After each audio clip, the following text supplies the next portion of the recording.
আধুনিক বাংলা কবিতার প্রধান কবি আল মাহমুদের জন্মবার্ষিকী উপলক্ষে লক্ষ্মীপুর জেলা সাহিত্য সংসদের আয়োজনে সাহিত্য সাংস্কৃতিক প্রতিযোগিতা অনুষ্ঠিত হয়েছে।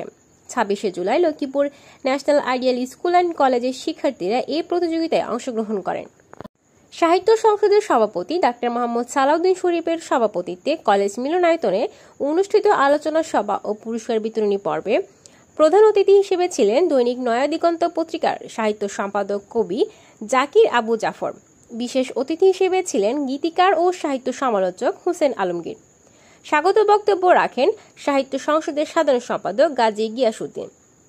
আলোচনা সভায় অংশ নেন কলেজ অধ্যক্ষ প্রফেসর রফিকুল ইসলাম, নয়া দিগন্ত জেলার প্রতিনিধি এবং লক্ষ্মীপুর প্রেস ক্লাবের সাবেক সভাপতি আহম মোস্তাকুর রহমান, নজরুল একাডেমি জেলা শাখা সভাপতি সাংবাদিক সেলিম উদ্দিন নিজামী, আবৃত্তিকার রাফি নাহিদ, ফুয়াদ হাসান ও শাকায়েত হোসেনের সঞ্চালনায় অনুষ্ঠানে প্রতিযোগিতার মাঝে প্রধান অতিথি পুরস্কার বিতরণ করেন।